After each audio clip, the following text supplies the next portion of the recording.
এতদিন প্রেডিকশন করা, স্পেকুলেশন করা এগুলো আমাদের মানে ইউটিউবারদের কাজ ছিল। আর আমরা বিভিন্ন ওয়েবসাইট থেকে আর্টিকেল পড়ে সেগুলো করতাম, কিন্তু এখন ডাব্লিউডাব্লিউই নিজের ওয়েবসাইটেও এমন কিছু আর্টিকেল বেরাচ্ছে যেইটা দেখে মনে হচ্ছে ডাব্লিউডাব্লিউই নিজের স্টোরি লাইনের প্রেডিকশন নিজেই করছে।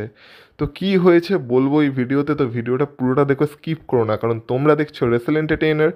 সো লেট স্টার্ট দি এন্টারটেইনমেন্ট।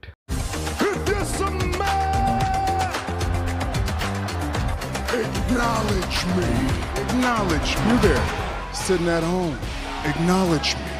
কিন্তু সবার প্রথমে একটু মেন ইভেন্ট জে উসোকে নিয়ে কথা বলা যাক। এবারে দেখো, রাসেলমেনিয়ায় জে উসো আর গান্থারের স্টোরি লাইন নিয়ে আমি আগেও এই চ্যানেলে অনেক কথা বলেছি, বারবার আমি এক কথা বলতে চাই না, কিন্তু এইটা এখন সবার কাছেই স্পষ্ট যে জে উসো আর গান্থারের স্টোরি লাইনটা রাসেলমেনিয়ার জন্য সেরকম ভালো কোনো স্টোরি লাইন না। আর জে উসো এখন যা সব করছে, মানে যেই হারে বচ করছে, যদিও এখন দেখে মনে হচ্ছে ডাব্লিউডাব্লিউ এটাকেই একটা স্টোরি লাইন বানিয়ে দিয়েছে, কিন্তু যাই হোক না কেন, যেই হারে জে উসো এখন কাজকর্ম করছে সেটা দেখে মনে হচ্ছে মানে সিচুয়েশন আরও বাজে থেকে বাজেই হয়ে চলেছে। তো এইটা নিয়ে জে উসো এখন নিজেও মুখ খুলেছে, যেখানে জে উসো বলেছে যে দেখো, আমি জানি অনেকে বলে যে আমার কাছে 3-4টে মুভের থেকে বেশি কোনো মুভ নেই, আর এখন ডাব্লিউডাব্লিউইতে আমার থেকে বেটার আরও অনেকে আছে যাদের কাছে কিনা আমার থেকে বেশি মুভ সেট আছে, যারা কিনা আমার থেকে ভালো রেসলিং করতে পারে, যারা কিনা আমার থেকেও বেটার। আমি নিজেকে বেটার বলছি না, আমি জানি আমার থেকেও বেটার মানুষজন এই মুহূর্তে ডাব্লিউডাব্লিউইতে আছে, কিন্তু সমস্যা হলো এইটাই, আমি এখন নাম্বার ওয়ানে আছি, আমি এখন টপে আছি, আর আমি এখন যেই পজিশনে আছি সেই পজিশনে এখন কেউ নেই। আর এই কথাটা তো সত্যি। দেখো, আমি তোমাদের মানে আমার ভিডিওতেও অনেকবার বলেছি যে ডাব্লিউডাব্লিউইতে মানে ভালো রেসলিং করা আর ভালো স্টোরি টেল করা দুটো আলাদা জিনিস। আর ডাব্লিউডাব্লিউইতে যারা মানে ভালো রেসলিং করতে পারে তারাই যে টপে থাকবে এমনও কোনো কথা নেই, অনেকগুলো ফ্যাক্টর কাজ করে টপে কে আছে সেটা দেখার জন্য। আর জেউসো যেই হারে মার্চেন্ডাইজ সেল করছে, যেই হারে জেউসোর এন্ট্রেন্সের সময় সবাই তাকে সাপোর্ট করে, সেগুলো দেখে মনে হচ্ছে যে হ্যাঁ, জেউসোর ডিজার্ভ তো করে এরকম একটা অপরচুনিটি। কিন্তু সমস্যা হয়ে গেছে এইটাই যে যে প্রিমিয়াম লাইভ ইভেন্টে জেউসো অপরচুনিটিটা পেয়েছে সেটা হলো রাসেলমেনিয়া, আর রাসেলমেনিয়া হলো ডাব্লিউডাব্লিউ সব থেকে বড় প্রিমিয়াম লাইভ ইভেন্ট। তো এইখানেই সমস্যাটা হয়ে গেছে। তো জেউসো এটা নিজে তো অ্যাডমিট করেছে, আর জেউসো এটাও বলেছে যে সে দ্বিতীয়বারের জন্য সবাইকে আবার শক করতে চলেছে রাসেলমেনিয়ায়। তো এইটা শুনে আমরা বুঝতেই পারছি যে জেউসো কোন দিকে ইশারা করতে চাইছে, মানে সে এটাই বলতে চাইছে যে রাসেলমেনিয়াতে সে নতুন চ্যাম্পিয়ন হতে চলেছে। এবার জেউসোর এই কনফিডেন্সটা দেখে ভালো লাগলো, কিন্তু যেইভাবে জেউসো নেগেটিভ সাপোর্ট পাচ্ছে, মানে নেগেটিভভাবে সবাই জেউসোকে সাপোর্ট করছে এইবার। আর ট্রিপল এইচ যেহেতু সোশ্যাল মিডিয়ায় সবার কথা শোনে আর অডিয়েন্সরা কী বলছে সেই দিকেও নজর রাখে, তো দেখা যাক ট্রিপল এইচ এরপর কী ডিসিশন নেয়। নেক্সট কথা বলা যাক সারায়াকে নিয়ে। এবার সারায়াকে যারা চিনতে পারছো না তাদের বলে রাখি, সারায়াকে আমরা ডাব্লিউডাব্লিউইতে পেজ নামে চিনতাম, তারপর সে যখন এইডাব্লিউতে গেছিলো তখন তার নাম হয়ে যায় সারায়া।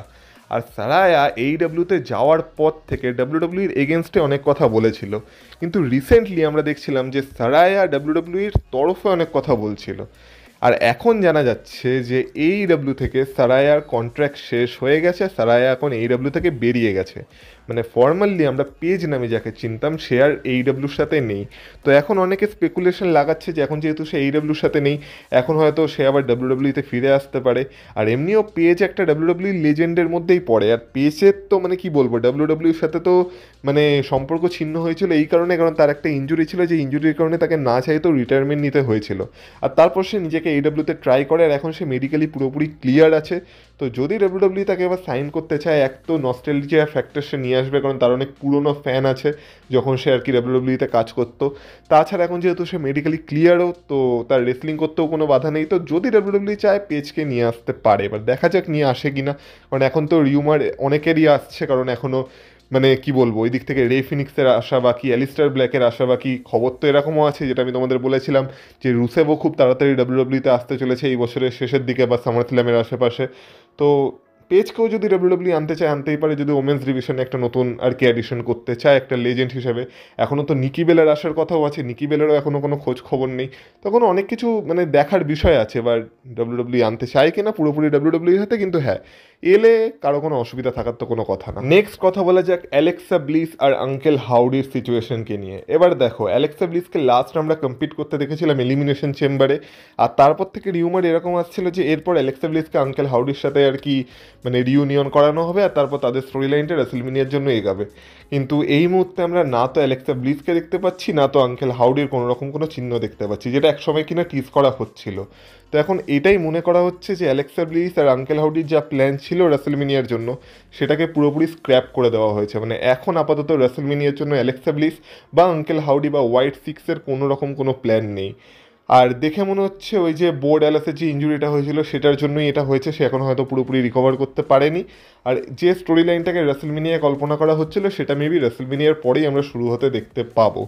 তো যারা যারা অ্যালেক্সা ব্লিসকে রেসলমেনিয়া দেখার জন্য এক্সাইটেড ছিলে তাদের হয়তো এবার এক্সাইটমেন্টে জল ঢালতে হবে, কারণ যতদূর মনে হচ্ছে আমরা অ্যালেক্সা ব্লিসকে রেসলমেনিয়ায় দেখতে পাবো না, না তো আমরা আঙ্কেল হাউডি বা হোয়াইট সিক্সের কাউকে রেসলমেনিয়ায় দেখতে চলেছি এই বছর। আর এবার ফাইনালি কথা বলা যাক সেই আর্টিকেলটার। তো ডাব্লিউডাব্লিউইর অফিসিয়াল ওয়েবসাইটে মার্ক ক্যাবলির তরফ থেকে একটা আর্টিকেল এসেছে। এবার তার নামটা আশা করি আমি ঠিক প্রোনাউন্স করেছি, মার্ক ক্যাবলি বা ক্যাবলি যাই বলো না কেন। তো তার তরফ থেকে একটা আর্টিকেল এসেছে যেখানে কিনা 5টা স্টোরি লাইন প্রেডিক্ট করা হয়েছে Roman Reigns versus CM Punk versus Seth রলিন্সের রেসলমেনিয়া ম্যাচের জন্য। তো এই যে 5টা স্টোরি লাইন সে প্রেডিক্ট করেছে, আমি তার হেডলাইনটা তোমাদের বলছি আর এই সম্পর্কে আমার নিজের কী ধারণা সেটাও তোমাদের বলার একটু চেষ্টা করছি। তো যেখানে সবার প্রথম যে স্টোরি লাইনটা সে প্রেডিক্ট করেছে সেখানে সে লিখেছে দ্য ফেভার। আর এখানে সেই পল হেমান আর সিএম পাঙ্কের ফেভারটার কথা বলা হচ্ছে, যেটা কিনা সিএম পাঙ্ক ডিজার্ভ করে পল হেমানের থেকে। আর সেইটাও বলেছে যে এই ফেভারের কথা আমরা সার্ভাইভার সিরিজ থেকে শুনে আসছি, এবার এই ফেভারটা কী সেটা আমরা কেউ জানি না, আর এখন হয়তো সঠিক সময় এসেছে সেই ফেভারটাকে কাজে লাগানোর। আর সিএম পাঙ্ক হয়তো রেসলমেনিয়াতে তার এই ফেভারটাকে কাজে লাগাতে পারে, যার ফলে হয়তো তার এই ম্যাচে একটা সাহায্য হলেও হতে পারে। তো এই ফেভারটার কথা এখানে বলা হয়েছে, আর যেটার কথা তো আমিও ভিডিওতে অনেকবার বলেছি, তো তোমরা জানো। নেক্সট সে বলেছে হেমান হাসেল। তো হেমান হাসেল বলতে সে আর কি পল হেমানের কথা বলেছে। আর সে এটাও বলেছে যে পল হেমানকে এতদিন আমরা ডাব্লিউডাব্লিউইতে শুধু ব্যাট সাইডেই দেখেছি, মানে ধরে নাও না পল হেমান যাদের সাথেই ছিল তারা সবসময় হিল হিসেবেই কাজ করেছে। সে পল হেমান যখন ব্রক লেসনারের সাথে ছিল সেও তখন হিল ছিল, যখন পল হেমান সিএম পাঙ্কের সাথে এর আগে ছিল তখন সিএম পাঙ্কও হিল ছিল, রোমান রিংসের সাথে যখন এলো তখন রোমান রিংসও হিল ছিল। মানে পল হেমান সবসময় হিলদেরই সাপোর্ট করে আসছে বা তাদেরই সাইডে সবসময় থাকে। কিন্তু এই মুহূর্তে আমরা কি দেখতে পাচ্ছি, এই মুহূর্তে রোমান রিংসের যে ক্যারেক্টারটা সেটাকে পুরোপুরি আমরা হিল বলতে পারি না। তো পল হেমান যে কোনো মুহূর্তেই তার হিল টার্ন করতে পারে। আর এটা তো পল হেমানের একটা হিস্ট্রিও আছে যে পল হেমান মেন ম্যাচে গিয়ে তার নিজের ক্লায়েন্টের উপর বা নিজের যে আর কি সাইডে যে থাকে তার নিজের লোকের উপরই অ্যাটাক করে দেয়। তো এটা আমরা ব্রক লেসনারের সাথেও দেখেছি, এটা আমরা সিএম পাঙ্কের সাথেও দেখেছি, রোমান রিংসের সাথে এখনও সেটা হয়নি। কিন্তু হ্যাঁ, রাসেলমেনিয়ায় হওয়ার খুব বড় একটা চান্স আছে, যেখানে কিনা পল হেমান নিজেকে রোমান রিংসের এগেনস্টে গিয়ে অন্য কারোর সাথে অ্যালাইন করে নিতে পারে। আর সেটা কার সাথে হতে পারে সেটা নিয়েও সে একটা প্রেডিকশন করেছে, যেটা নিয়ে একটু শেষে কথা বলছি। নেক্সট সে বলেছে একটা স্টিপুলেশন। এবার দেখো এখানে কোন স্টিপুলেশনের কথা বলা হচ্ছে, এখানে সেই স্টিপুলেশনেরই কথা বলা হচ্ছে যে এই ম্যাচটা মানে এই যে ট্রিপল থ্রেট ম্যাচটা হবে এটা সম্ভবত নাইট ওয়ানেই হবে, কারণ সম্ভবত কি এটা নাইট ওয়ানে হওয়ার চান্সই সব থেকে বেশি।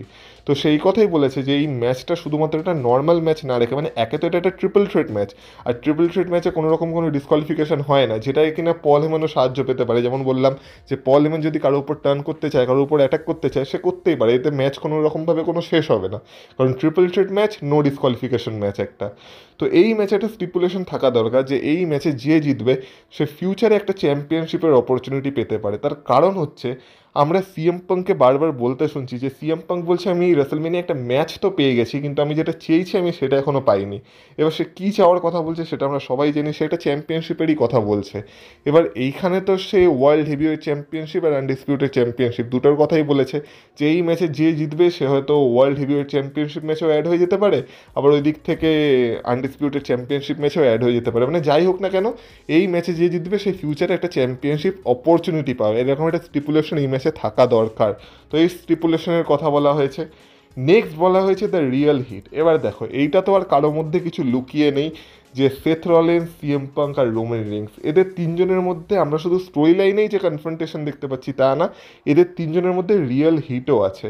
এবার সেথ রলিন্স আর রোমান রিংসকে তবুও মানে কোনো না কোনো দিক থেকে বন্ধু বলা যেতে পারে, কারণ তারা একসাথে শিল্ডে ছিল আর তাদের নিজেদের মধ্যে বোঝাপড়া আছে। কিন্তু যদি আমরা সেথ রলিন্স আর সিএম পাঙ্কের কথা বলি তাদের মধ্যে যে শত্রুতাটা সেটা স্টোরি লাইনের থেকেও বড়, আর সেটা অ্যাকচুয়াল রিয়েল লাইফেও তাদের মধ্যে হিট আছে। আর same goes for Roman Reigns আর সিএম পাঙ্ক, তারাও দুজন দুজনকে যে খুব একটা পছন্দ করে সেরকম কিছু না। তো এই তিনজন যখন তিনজনের সামনাসামনি আসবে তখন এদের মধ্যে যে শুধুমাত্র স্টোরি লাইনেই ফাইট হবে তা না, এদের মধ্যে সত্যি রিয়েল হিটও আছে, আর সেইটারও কিছু ঝলক আমরা দেখতে পেতে পারি।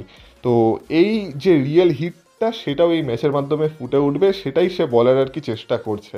আর লাস্ট সে বলেছে 2 for 1, আর এখানে সেই কথাটাই বলেছে যেটা কিনা আমরা ড্যানিয়েল ব্রায়ানের সাথে দেখতে পেয়েছিলাম, যেখানে কিনা ড্যানিয়েল ব্রায়ানকে রাসেলমেনিয়ায় সবার প্রথমে ট্রিপল এইচকে হারাতে হয়েছিল, আর ট্রিপল এইচকে হারানোর পর ড্যানিয়েল ব্রায়ান তারপর অ্যাড হয়ে গেছিলো সেই রাসেলমেনিয়ারই মেন ইভেন্টে, যেটা ছিল কিনা বাতিস্টা ভার্সেস র্যান্ডি অর্টনের ম্যাচ। আর সেই ম্যাচে ড্যানিয়েল ব্রায়ান অ্যাড হয়ে সেটাকে একটা ট্রিপল থ্রেট ম্যাচ বানিয়ে দিয়েছিল। আর এই আর্টিকেলের শেষেও সে এই কথাই বলেছে যে এই ট্রিপল থ্রেট ম্যাচে যে জিতবে সে কিনা সেই রাসেলমেনিয়াতে, মানে ধরে নাও নাইট 1-এ যে জিতলো আর কি এই ম্যাচটা, ধরে নাও সিএম পাঙ্ক জিতলো, তো সিএম পাঙ্ক যদি ম্যাচটা জেতে তাহলে নাইট 2-তে জেউসো ভার্সেস গান্থারের ম্যাচে বা কোডি রোডস ভার্সেস জন সিনার ম্যাচে সিএম পাঙ্ক অ্যাড হয়ে যেতে পারে, আর তারপর সেই ম্যাচটা একটা ট্রিপল থ্রেট ম্যাচ হয়ে যেতে পারে ওয়ার্ল্ড চ্যাম্পিয়নশিপের জন্য। মানে এরকম একটা স্টিপুলেশন এই ম্যাচে অ্যাড করা হতে পারে যে যে জিতবে সে রাসেলমেনিয়াতেই চ্যাম্পিয়নশিপ ম্যাচে অ্যাড হয়ে যাবে। তো এরকম একটা স্টিপুলেশন অ্যাড করা হলেও এই ম্যাচটা মানে ইন্টারেস্টিং হবে। তো এই 5টা প্রেডিকশন সে করেছে এই ম্যাচটার জন্য, আর আলটিমেটলি সে একটা মানে এই 5টা প্রেডিকশনের সাথে সাথে একটা প্রপার মানে একটা আলটিমেট প্রেডিকশন করেছে যে এই ম্যাচে কে জিততে পারে, যেখানে সে বলেছে যে তার মতে সেথ রলিন্স এই ম্যাচটা জিততে পারে। আর শুধু তাই না, সেথ রলিন্স এই ম্যাচটা জিততে পারে পল হেমনের সাহায্য নিয়ে, যেখানে কিনা সেথ রলিন্স হয়ে যেতে পারে ব্র্যান্ড নিউ পল হেমন গাই। আর এটা কেন সে বলেছে, কারণ এই মুহূর্তে দাঁড়িয়ে রোমান রেন্স আর সিএম পাঙ্ক এত বড় লেভেলের সুপারস্টার হয়ে গেছে যে তাদের আর পল হেমনের দরকার নেই, তারা নিজেদেরকে নিজেরাই সামলে নিতে পারে। কিন্তু সেথ রলিন্স কোথাও না কোথাও একটু স্ট্রাগল করছে। সেথ রলিন্সের কেরিয়ারকে আবার স্টেবল করার জন্য এই মুহূর্তে সেথ রলিন্সকে পল হেমনের সাথে আর কি কোঅপারেট করা হতে পারে বা পল হেমনের সাথে অ্যালাইন করা হতে পারে। তো এইভাবে সেথ রলিন্স হয়ে যেতে পারে আমাদের নিউ পল হেমন গাই, আর পল হেমনের সাহায্য নিয়ে সেথ রলিন্স এখানে রোমান রিংস আর সিএম পাঙ্ককে হারিয়ে দিতে পারে। এটা একটা শকারও হবে যে না তো সিএম পাঙ্কের কোনো ফেভার কাজে লাগলো, না তো রোমান রিংসের ওয়াইজম্যান রোমান রিংসকে সাথ দিল, দুজনেরই এগেনস্টে গিয়ে পল হেমন সেথ রলিন্সকে সাহায্য করলো ম্যাচটা জেতার জন্য। তো রাসেলমেনিয়ায় এরকম বড় বড় মোমেন্ট আমরা আশা করতেই পারি। তো এই 5টা প্রেডিকশন সে করেছে, তার সাথে আলটিমেট প্রেডিকশন সে দিয়েছে। আর সব থেকে বড় কথা হলো এই আর্টিকেলটা ডাব্লিউডাব্লিউইর অফিসিয়াল ওয়েবসাইটে পাবলিশ করা হয়েছে। তো তার মানে ডাব্লিউডাব্লিউ এসবের মধ্যে কিছু না কিছু করার কথা তো ভাবছে। এবার আলটিমেটলি ডাব্লিউডাব্লিউ কী করবে সেটা তো আমরা রাসেলমেনিয়ায় গিয়েই জানতে পারবো। কিন্তু যাই হোক না কেন, আজকের এই ভিডিওটা এই অবধি থাকে। এবার ভিডিওটা যদি তোমাদের ভালো লেগে থাকে ভিডিওটা তো অবশ্যই এটা লাইক করে দিয়ে যাও, আর এই চ্যানেলে যদি নতুন হয়ে থাকো তো প্লিজ চ্যানেলটাকে সাবস্ক্রাইব করে দিয়ে যাও। আর বাকি তোমরা যদি আমাকে ইনস্টাগ্রামে ফলো করতে চাও তার লিঙ্ক পেয়ে যাবে তোমরা এই ভিডিও ডেসক্রিপশন বক্সে, তো সেখান থেকে তোমরা আমাকে ফলো করে আসতে পারো। তাহলে তোমাদের সাথে কথা হবে আবার পরের ভিডিওতে। ততক্ষণ তোমরা ভালো থেকো, টাটা।